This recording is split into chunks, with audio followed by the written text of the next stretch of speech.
It's 2024. We've seen our fair share of consoles and watched gaming turn into something barely recognizable. But despite all the shiny graphics and soulless live services, sometimes you gotta go back to your roots, to the before time. Whether you've recently dusted off your old system like myself, or you're just browsing around, let's take a look back at 5 PlayStation 2 games that still hold up, are still fun, and that I still play to this day. Star Wars Battlefront 2.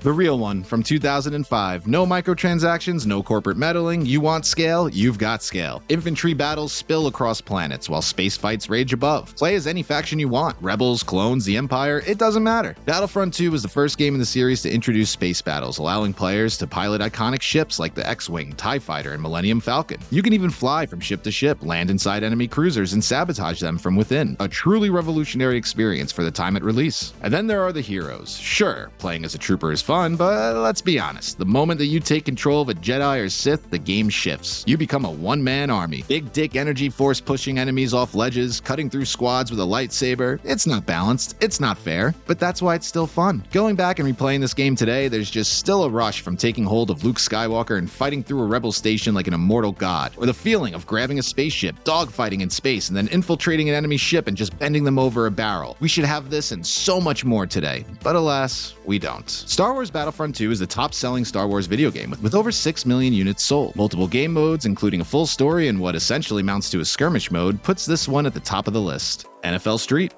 Football, but at its most raw, brutal, and crudely animated form. Fuck the playbooks, fuck the stadiums, 7-on-7, no rules, no pads, NFL Street. Fighting for every yard like your sad life depends on it. You're not just trying to score, you're trying to enjoy a football game without knowing a goddamn thing about football. Every tackle feels personal, every touchdown is a statement, and it's addictive as hell. Tricks, wall running, it's football's Tony Hawk, except they didn't make enough of them to eventually turn to shit. NFL Street for PS2 brought an arcade-like, over-the-top spin to football, with a no-rule style that ditched penalties, helmets, and formal stadiums in favor of gritty urban environments. The game's game-breaker power-up let players earn nearly unstoppable abilities through trick moves and style points, bringing intense moments of gameplay to a genre typically relegated to more tactical and simulation-type experiences. Developed by EA Sports Big, the team behind other popular arcade-style sports titles like NBA Street, the making of NFL Street for the PS2 was a creative endeavor focused on breaking away from the norm of traditional football games. Customization was a key part of the experience, allowing players to build and personalize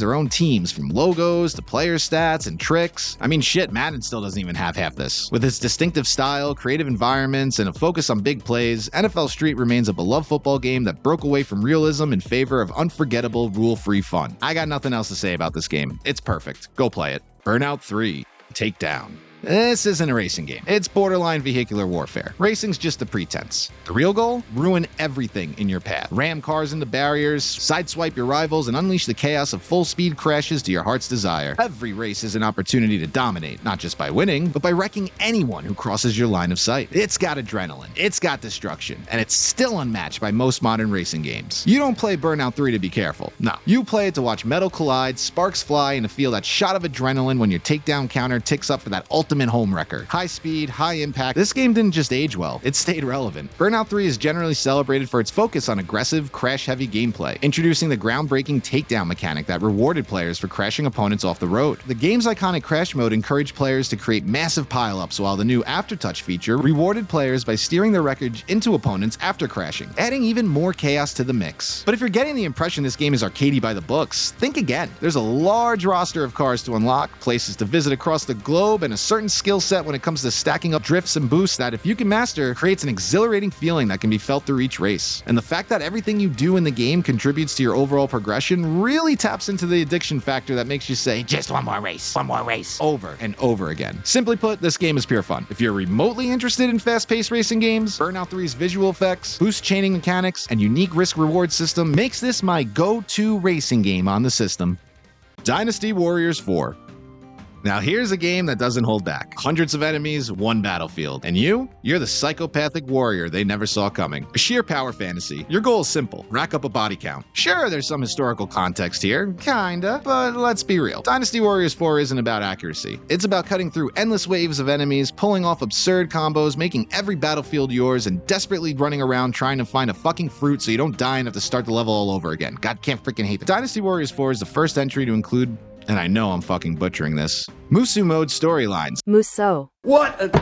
idiot! That focused on the journeys of the kingdoms rather than the individual characters, creating a more cohesive narrative experience and one that made it easier to simply enjoy the experience of playing the game. This game also offers a wide range of customizable options, including the ability to design and upgrade loyal bodyguards, as well as a create a warrior mode that allowed players to craft their own warrior. It also featured the long-lost game mode known as split-screen co-op, allowing two players to join forces and tackle epic battles together. Combat improvements included a refined combo system and unlockable fourth weapons that encourage players to experiment with fighting styles and work towards unique challenges on the battlefield. I remember staying up all night playing this gem at countless sleepovers growing up, and after 20-something years, it's still a blast demolishing hundreds of enemies without even breaking a sweat. Sure, future releases introduced quality of life improvements and further built upon the formula, but I had to go with this one purely based on nostalgia.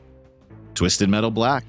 The darkest one of the bunch, a game that thrives on destruction. Twisted Metal isn't about speed, it's about survival. Each car is a weapon, and every race is a battle to the death. The environments? Bleak. The characters? Oh, twisted. That's about it. You don't win in Twisted Metal Black by being fast, you win by being the last one standing. It's brutal, it's chaotic, and its apocalyptic tone hasn't lost any of its edge. Why the fuck don't they make games like this anymore? Twisted Metal Black was the first Twisted Metal title for the PS2 and features deeply disturbing backstories for its characters, each of whom are inmates at the sinister Blackfield Asylum. The game's main antagonist, Calypso, underwent a terrifying redesign for this entry that closely matched the game's tone, as he exploits his contestants' traumas and grants them twisted wishes. Each character's motivation for entering the deadly tournament is rooted in their personal madness, adding layers of horror and complexity that are tied directly into the gameplay. The asylum setting itself enhances the eerie atmosphere of the game, with levels designed to reflect the mental states of the characters, featuring environmental hazards and dynamic weather to create intense and strategic combat scenarios. Twisted Metal Black also introduced significant gameplay improvements, including detailed damage effects that showed cars becoming increasingly battered during fights, enhancing the immersion of chaotic battles. Unique, character-specific endings revealed the dark irony of their desires, reinforcing the game's theme that no one truly ever wins. The unsettling soundtrack and sound design contributed to the game's ominous mood, while the epic rebirth of Sweet Tooth solidified its status as one of, if not the most memorable entry in the series. In 2024, most games still don't come close to the raw, violent, and exciting energy this one packs. Twisted Metal 2 was the first PlayStation game that I've ever played, and I still feel like Sony somehow missed out on the long-term potential this series could have brought for them.